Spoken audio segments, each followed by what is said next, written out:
Се заплеткува приказната за патот на кокаинот од Италија кон Македонија. Сега и босанските власти се пофалија дека голем дел од пратката од 1,2 тони кокаин требало да заврши во Босна и Херцеговина.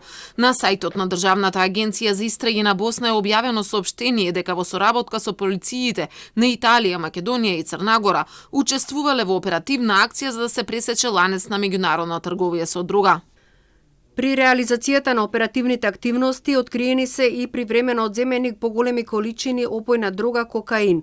Полициските службеници на СИПА лишија од слобода 2 лица, сослушаа повеќе сведоци, претресоа повеќе лица и подвижни предмети и одземаа се што може да биде доказ во понатамошната кривична постапка. СИПА продолжува да работи на овој предмет со цел да се документира кривичното дело.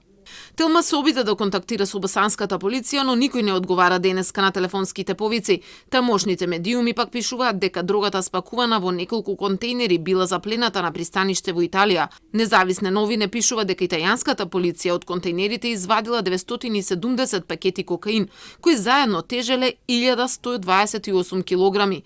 Италијаните ја заплениле дрогата и испратиле лажна пратка во која оставиле само околу 1 килограм дрога, спакувана со систем за следење. Пратката понатаму продолжила по планираната рута, стигнала во Бар Црна Гора, каде за да ги подигнат пакетите пристигнале вкупно 6 камиони, 4 од Северна Македонија, 2 од Босна и Херцеговина. Камионите ги земале контейнерите и тргнале назад, не знаејќи дека всушност превезуваат само 1 килограм кокаин кој го следат. Ако се погледнат италијанските медиуми пак, за заплена на 1,2 тони кокаин пишувале уште на 14 ноември лани. Освен што се совпаѓа количината, идентично и тоа што доаѓа од Јужна Америка спакувана во пакети со банани, но објавуваат дека крајната дестинација била Германија.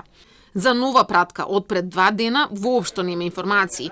Колку од кокаинот сега е запленат во Босна, информации исто така нема, додека во земјава беше пронајден само 1 килограм и тоа во селото Крушопек, исто така во кутија со банани.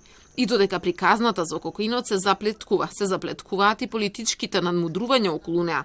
При вчерашното гостување на заменик техничката министерка во МВР, предложена од СДСМ Славјанка Петровска во емисијата 360 степени на Алсат, рече дека министерот Наќе Чулев пред време открил информации и затоа бил опоменат од италијанските власти. Денеска Чулев не одговара, додека председателот на ВМРО од ДПМН е Христијан Мисковски, кој го предложи и одговори на Петровска, дека се што знаат ќе откријат по избори. Акцијата е пробиена, не е постигнат посакуваниот ефект, односно она за кое што очекувале италијанските власти дека ќе се случи. Добивте реакции?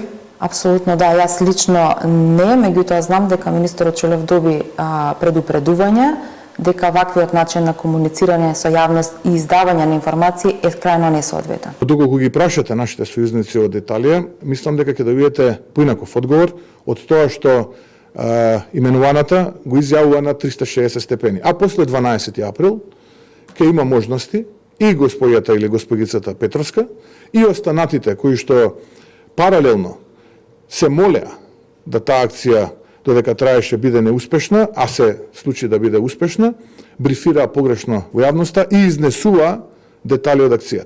Во земјава се води истрага за двајца, и тоа сопственикот на фирмата УВОС, Нигнал Вошието, и за возачот.